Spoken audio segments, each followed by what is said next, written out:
Existe um tipo de medo que não grita. Ele não aparece de repente, não bate na sua porta, não te acorda com um estrondo no meio da madrugada. Ele simplesmente fica quieto, paciente, como algo que sabe que o tempo está do lado dele. Eu conheço esse medo. Eu vivi dentro dele por 47 noites seguidas. E na 48ª, eu decidi olhar de volta. Meu nome não importa. O que importa é a casa. Era uma casa comum, dessas que existem aos milhares nas periferias das cidades médias brasileiras. Muro baixo, quintal de terra batida, janelas com grade enferrujada. Eu a aluguei porque era barata e porque eu precisava de silêncio. Estava saindo de um relacionamento que havia me partido em pedaços que eu ainda não sabia nomear.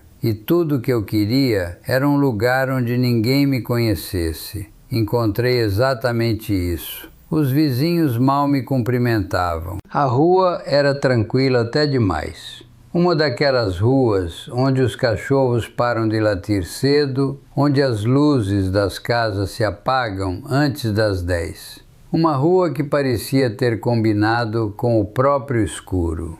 Na primeira semana eu dormi bem, melhor do que havia dormido em meses. Foi na segunda semana que eu comecei a acordar às 3 da manhã. Não por um barulho, não por um pesadelo. Eu simplesmente abri os olhos, o teto branco acima de mim, o silêncio absoluto ao redor e uma certeza absurda, irracional, visceral. Alguém estava me olhando.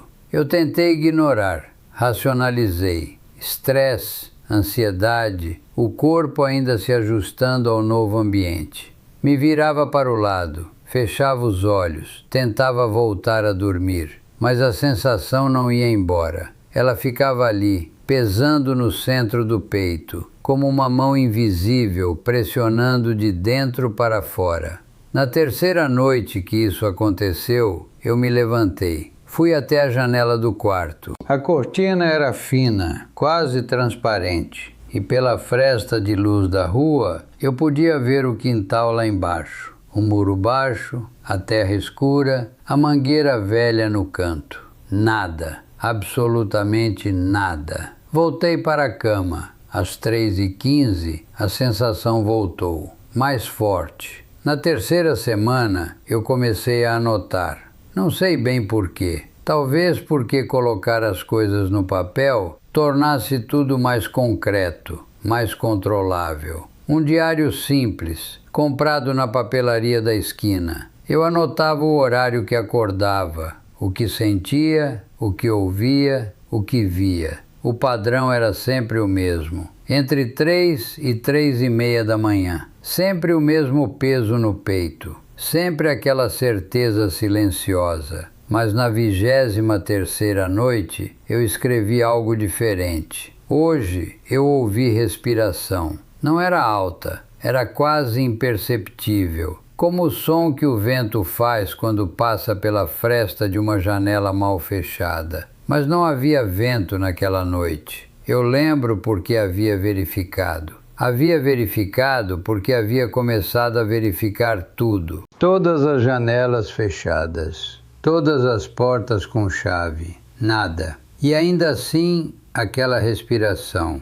Lenta, ritmada, paciente. Eu fiquei completamente imóvel na cama, coberto até o queixo, os olhos arregalados no escuro, esperando. A respiração durou talvez 30 segundos. Depois parou. E o silêncio que veio depois era diferente do silêncio de antes. Era um silêncio que sabia que eu estava ouvindo. Foi na 30ª noite que eu instalei a câmera. Uma câmera simples, dessas de segurança residencial, posicionada no canto do quarto apontada para a janela. Eu precisava saber, precisava ver. Ou precisava provar para mim mesmo que não havia nada para ver. Nas primeiras 3 noites com a câmera, nada. Eu acordava às 3, ficava deitado com o coração acelerado, a sensação pesando no peito, e de manhã revisava as gravações com uma mistura de esperança e pavor.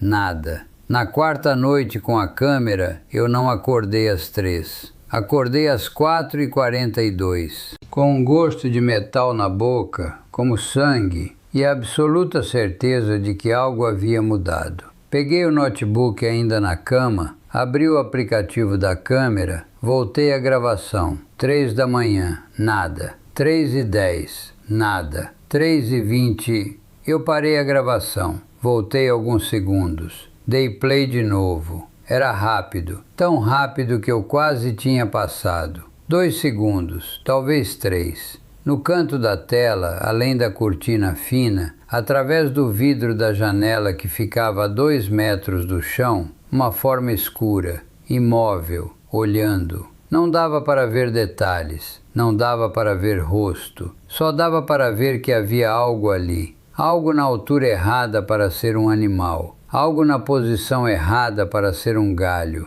algo que estava olhando para dentro do meu quarto enquanto eu dormia. Eu deveria ter saído da casa naquela manhã, eu sei disso agora. Sei que qualquer pessoa sensata teria feito as malas, quebrado o contrato, dormido no carro se fosse preciso. Mas existe uma coisa que o medo prolongado faz com a mente. Ele para de te empurrar para longe do perigo. Depois de um tempo, ele começa a te puxar em direção a ele. Como se a única cura para a ansiedade fosse a confirmação do que você temia. Eu precisava saber o que era. Passei os dias seguintes investigando. Perguntei para a dona da casa, uma senhora que morava a 3 ruas de distância, e que me alugava o imóvel havia 1 ano sem nunca ter pisado nele. Ela disse que o inquilino anterior havia saído sem avisar, havia deixado móveis e tudo, que era gente estranha, reservada, que ela nunca soube o nome completo. Fui até a biblioteca municipal, pesquisei o endereço, não encontrei nada de útil. Falei com o único vizinho que me cumprimentava. Um homem de uns 60 anos que cuidava de uma horta no quintal ao lado. Ele me ouviu com atenção, sem interromper. Quando terminei, ficou em silêncio por um momento longo demais. Depois disse: "Você não devia ter ficado tanto tempo sem olhar." Antes que eu pudesse perguntar o que ele quis dizer, ele entrou em casa e fechou a porta. Na 47ª noite, eu não instalei câmera nenhuma. Não tomei remédio para dormir. Não deixei luz acesa. Deitei na cama no escuro, de costas, os olhos abertos para o teto, e esperei. Às 3h02, o peso voltou. Mas desta vez eu estava pronto. Desta vez eu não me virei, não me encolhi. Fiquei completamente imóvel, respirando devagar. E fiz algo que eu não havia feito em 47 noites. Eu percebi. Percebi que a sensação não vinha da janela, vinha do espelho. O espelho do guarda-roupa, que ficava encostado na parede em frente à cama, que eu usava toda manhã para me vestir, que eu havia olhado centenas de vezes sem pensar nada. O espelho estava na posição errada. Não muito, apenas alguns graus, como se alguém o houvesse girado levemente, de propósito, para que refletisse não a porta do quarto, mas a parede lateral. A parede onde ficava a cabeceira da cama. A parede onde eu dormia. Eu levantei devagar, fui até o espelho, coloquei a palma da mão na superfície fria. E então eu entendi o que o vizinho havia dito, porque no reflexo, atrás de mim, a porta do quarto estava entreaberta. Mas quando eu me virei, a porta estava fechada. Não há como explicar o que acontece com o corpo humano no momento em que o medo se torna absoluto. Não é paralisia, não exatamente. É mais como se o mundo inteiro desacelerasse, como se o ar ficasse mais espesso, como se cada detalhe ao redor se tornasse brutalmente nítido. A textura da parede, o cheiro de mofo antigo, o som do próprio coração. Fiquei olhando para a porta fechada por um tempo que não consigo medir. Depois olhei de volta para o espelho. No reflexo, a porta continuava aberta. E havia algo no corredor. Não dava para ver o que era. Era escuro demais. E o reflexo distorcia as proporções. Mas estava lá, quieto, como algo que aguardava há muito tempo e havia finalmente percebido que eu havia percebido. Eu virei para a porta real, fechada. Virei para o espelho, aberta. Dei um passo em direção à porta. No reflexo, a coisa no corredor recuou. Outro passo. Ela recuou mais. E foi nesse momento, com a mão já na maçaneta, o coração na garganta, que eu cometi o único erro que não devia ter cometido. Eu olhei de volta para o espelho uma última vez, e o reflexo que me olhou de volta não era o meu.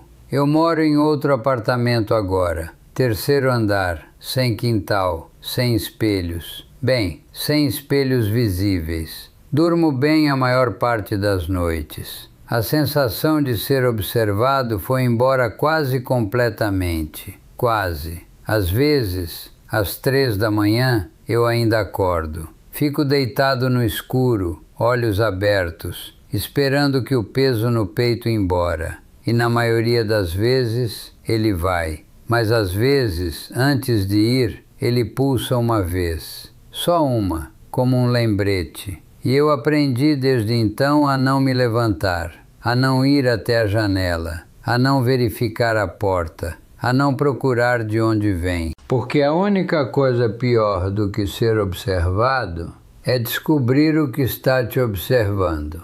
E a única coisa pior do que isso é que ele saiba que você sabe. Durma bem.